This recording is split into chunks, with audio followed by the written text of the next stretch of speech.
మన 100 days challenge లో first vlog వచ్చేసింది. సో మీరైతే సబ్స్క్రైబ్ చేసుకొని లాస్ట్ వరకు చూసేయండి. ఇంకా అందరికీ ముందుగా హ్యాపీ దివాళీ. సో మా డాడీ అయితే ఇలా మార్నింగే పూలకు వచ్చేసి డెకరేషన్ చేసేసిండు. ఇంకా మేమందరం కూర్చొని మంచిగా పూజ చేసేసుకొని దీవాళీ రోజు దీవాళీ స్పెషల్ స్వీట్ లేకపోతే ఎలా, అందుకని షాప్కి వెళ్ళి తెచ్చేసాం. దాన్ని మీరేమంటారో కామెంట్స్ లో చెప్పండి. సో అక్కడ ఒక క్యూట్ కపుల్ కనిపిస్తున్నారు కదా, ఎవరో కాదు మా మామయ్య అత్తవ్వ.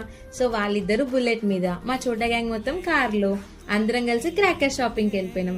షాప్ చూసారా, షాప్ మొత్తం మేమే ఉన్నాం గైస్, అంతమంది వెళ్ళినాం. సో క్రాకర్స్ అయితే ఇయర్ చాలా వెరైటీ చూసినాను నేను. ఇంకా ఫైనలీ మాకు కావాల్సినవి తీసుకొని టిక్కి నింపేశాం. సో మా ఫేసెస్ చూసినారా ఎలా వెలిగిపోతున్నాయో, క్రాకర్స్ మహిమ అది అంతే. ఇంకా ఇంటికి రాగానే గులాబ్ జామ్ చేయాలి. గులాబ్ జామ్ లేని నాకైతే దివాళీ ఫుల్ఫిల్ అవ్వదు గైస్. ఇంకా నేనైతే ఒక షేప్ లో చేయను, కొన్ని రౌండ్ గా చేస్తా, కొన్ని బుల్లెట్ షేప్ చేస్తా. ఇంకా నా ఇష్టం, నాకు ఎలా నచ్చితే అలా చేసుకుంటా. మా మమ్మీ ఏం అబ్జెక్షన్ చెప్పదు. సో టేస్ట్ అయితే చాలా బాగా కుదిరింది గైస్. ఇంకా ఈవినింగ్ మా హంగామా నెక్స్ట్ వ్లాగ్ లో చూసేయండి. Do subscribe.